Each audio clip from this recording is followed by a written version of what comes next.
pedig az MSZP csak egy hajszánnyal érte jobb eredményt, mint mi, akkor mi miért nem mondhatnánk? És meg arra nem válaszolhatnék, bocsánat, hogy az önkormányzati szinten fenntartják ez együttműködést. Az önkormányzati választások azt gondolom mindig egy másfajta, más világ. Azon a szinten a barátság megmarad. Azon a szinten a barátság megmarad. Én azt gondolom, hogy vidéken nagyon sok olyan város, település van, ahol tisztességes fideszes vezetőkkel együtt fog tudni majd működni a Jobbik, igen. De most hány ilyen helyen van? Hát ez egy ilyen számháború, hogy most hány helyen működünk együtt, ugye ennek különféle mélysége és módozatai vannak, úgyhogy ha nem haragszik, akkor ezt a kérdést ha már arról beszélünk, hogy sok helyen áll is. Fidesz emberei szerint 2. Ilyen van. Hát akkor ha már arról beszéltünk, hogy ilyen szép eredményt értek el, és 3 képviselővel vannak jelen Brüsszelben, akkor mondja, hogy konkrétan a Jobbik szerint mit kéne tenni a szlovákiai nyelvtörvény ellen? Mert azt tudom, hogy ez a párt is elítélte ezt a lépést, de mi a megoldás önök szerint? Hát én azt gondolom, hogy ebben a kérdésben is, és úgy általában a Szlovákiához fűződő viszonyunkban is sokkal erősebb és sokkal keményebb diplomáciára volna szükség, magyar külpolitikára, az, ami eddig nem nagyon jelent meg. Tehát a Göncz Kinga féle magyar külpolitikát én nem tudom az 5-ös skálán csak mínuszos jegyekkel értékelni. Hát az asztalra kéne csapni.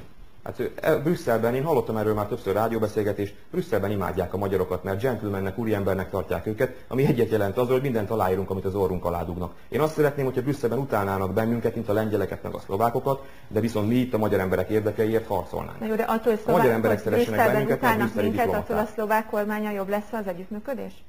Én azt gondolom, hogy vannak olyan helyzetek, amikor igenis erővel kell politizálni. Nézzék meg Ficót és nézzék meg Szlotát, hogy hogyan politizálnak, és eredményes Ficó politikája? Eredményes. Eredményes Göncz Kinga politikája? Nem eredményes. Miért lenne eredményes Ficó politikája?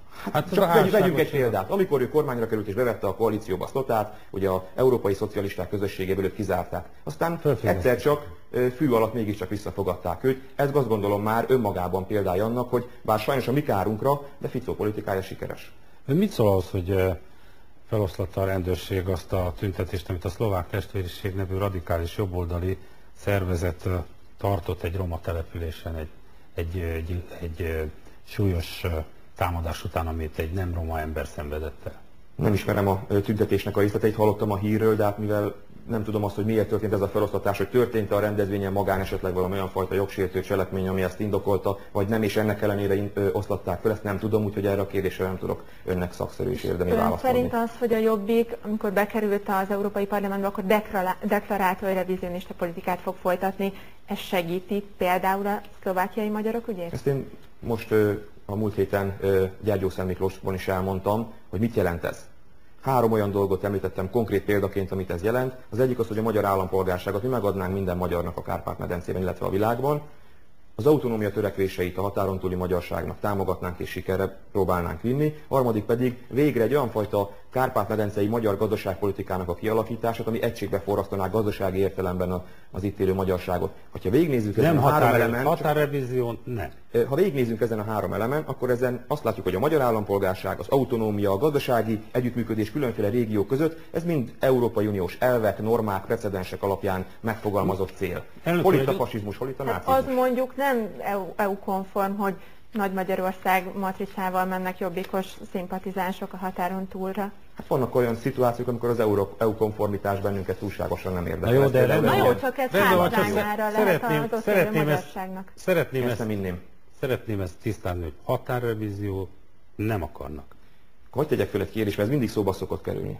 Mert a 3-ban én arra kérem, hogy önök is egyenként válaszoljanak erre a kérdésre. Ha 100 év múlva egy olyan szerencsés történelmi szituáció alakulna ki, hogy közös megegyezéssel minden magyar újra egy hazában élhetne. Önök ezt támogatnák, vagy nem? Hát kérdezzük meg 100 év múlva. Nem, ez az igazság. Én támogatnám, én vállalom, én támogatnám. Jó, rendben van, ez nem szerepel a politikai programjukban. Mi lesz 100 év múlva, az más kérdés. Nem válaszoltak, azt azért jegyezzük. Én őszintén szólva, annyira irreális a kérdés. De most? Hát most nem aktuális a határrevízió, azt már számtalanszor elmondtuk. Rendben van. Oké, akkor még egyet szeretnék kérdezni, ha megengedi, hogy Rudolf Hess, ugye Hitlernek volt egy időben alvezére. Retlenül ezt szinte éreztem, hogy ezt amikor ezt a hírt olvastam, én pont arra gondoltam, hogy ha be fognak hívni engem a napkeltébe, ezt tuti, hogy Betlen úr ezt a kérdést föl fogja tenni. De könyörgöm, hagyja már engem békén ezzel. Állandóan bejövök ide, és mindig 44-ről, a holokausztról, meg Rudolf Hessről. Hát egyszer üljünk le, rendeljünk egy sort, és akkor beszéljünk a második világháborúról. Nem kérem, hogy a Rudolf Hessről beszéljen. Azt kérem, lesz itt Budapesten egy rendezvény, ebből az alkalomból, valószínűleg szombaton. Mit tanácsol a szavazóinak, vagy a követőinek, hogy elmenjenek erre, vagy...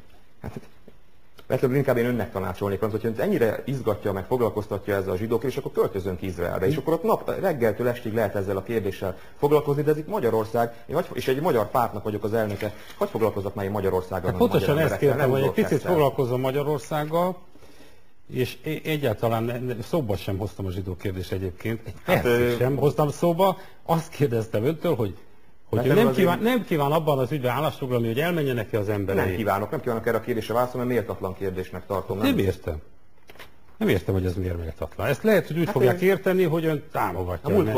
Múltkor is olyan kérdéseket tett fel, amik méltatlan kérdések voltak, ez is ebbe a sorba tartozik. Én azt gondoltam, hogy nagyon egyszerű kérdéseket teszek föl, sajnálom, ha túl erős volt a kérdés. Én nem volt erős a kérdés, méltatlan volt, és sajnálom, hogy ön ilyen kérdésekkel készül egy ilyen beszélgetésre. De nem a magánéletéről kérdezem. Abszolút nem a magánéletem, de a magánéletemen kívül is vannak olyan kérdések, amik méltatlanok. Én nagyon örülnék, hogyha bejönnék, és akkor itt a programunkról beszélnénk, mondjuk a csendőrségről, amiről hála Istennek beszélünk. Arról elképzelése sincs, hogy micsoda, erről kiderült. Arról nem érdemes beszélni. Köszönöm szépen, de visszautasítom ezt nem mondtam, hogy elképzelése. Azt se tudja, mi a csendőrség, azt sem biztos, hogy lesz. Fölháborított azzal, amit mondott, hogyha nem tetszik, költözök Izraelbe, azzal nagyon fölháborít. Jó, hát most ez nem utagasson. Ne csodálkozzon. Jó, akkor én meg viszont folytatnám, amit mondani szeretnék. Nagyon örülnék annak, hogyha végre a programunkról tudnánk beszélni. Beszélnék szívesen arról, hogy a multinacionális cégekkel mit kéne Magyarországon kezdeni, hogy mit kellene kezdeni az államadóssággal, mit kellene kezdeni a magyar mezőgazdasággal. Ezekről kéne beszélni, ez a mi programunk. És köszönjük szépen, viszontlátásra. Szebb jövőt.